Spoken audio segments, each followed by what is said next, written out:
araarri mootummaa Itoophiyaatii fi qaamolee TPLF gidduutti gaggeeffamuun isaa biyya kana rakkoo biyya kana gaaga'e rakkoo biyya kana nageenyaa fi misooma isaa irratti dhiibbaa uume karaa nagaatiin xumuruudhaaf gaggeeffamuun isaa anatti karaa gammachuutiin natti dhaga'ama.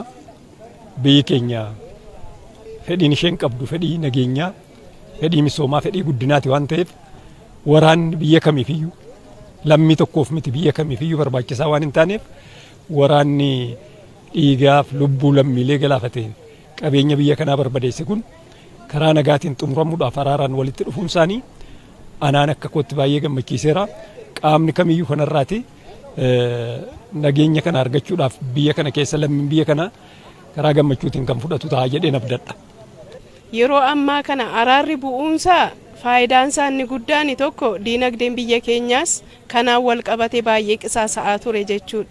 Kanaaf iyyuu diinagdeen qisaasa'aatii ture, lubbuun namaa badaa ture, lubbuun haadholii badaa ture, lubbuun daa'immanii badaa ture. Kanaaf iyyuu lubbuun badaa ture kun immoo amma yeroo ammaa araarri gaafa gaggeeffamu bakkuma jirutti hin dhaabbata. Kanaaf iyyuu nagaan biyya keenyaaf hin bu'aa jechuudha. Nagaan biyya keenyaaf bu'uun immoo gara fuulduraatti misooma biyya keenyaatii fi iddoo olaanaa kan qabu ta'uu isaati jechuudha.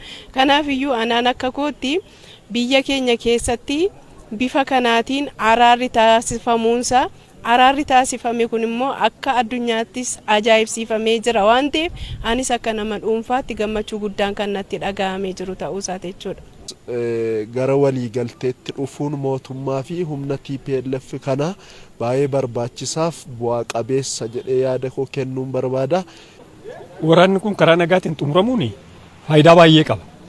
Qaamonni nageenya barbaaduu dhiisanii faayidaa dhuunfaa isaaniitiif socho'an humnaan naannoo tokko biyya tokko diiganii faayidaa dhuunfaa isaanii galmaaf gaachuudhaaf deemanis galma ga'uu akka hin dandeenye namni TPLF irraa akka baratu araara kanaan xumuramuusaa argisiiseera. Gara fuula duraatti biyyi keenya eenyuyyuu humna qabeessi tokko ka'ee gartuun tokko ka'ee muraasni ka'ee biyya kanan diigadhe akka inni hin sochoone barumsa kan laatee fi gama garbiraatiin immoo nageenya irratti misooma irratti guddina irratti hawaasi keenya lammiin keenya akka xiyyeeffatu nageenya isa dhumaatiif xumuratee gara hojii isaaf jireenya isaa guddina isaatti akka inni deebi'u bu'aa guddaa argisiisa waan ta'eef bu'aan inni argisiisu baay'eedha. Araarri bu'uun faayidaan isaa inni guddaan waliin misooma biyyaaf gaggeessuuf hin gargaara jechuudha. Misoomni biyyaa waliin hin gaggeeffama. Misooma biyyaa gaggeessuun immoo yoo nageenyi jiraatedha jechuudha.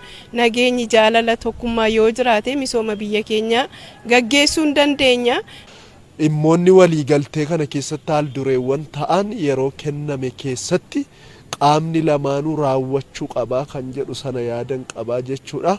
Akkuma waliigaltee irra taa'e humni TPLF kun yeroo jedhame keessatti hidhannoo hiikkachuu qaba. Bulchiinsi yeroos naannoo Tigraay keessatti hundaa'uu qaba.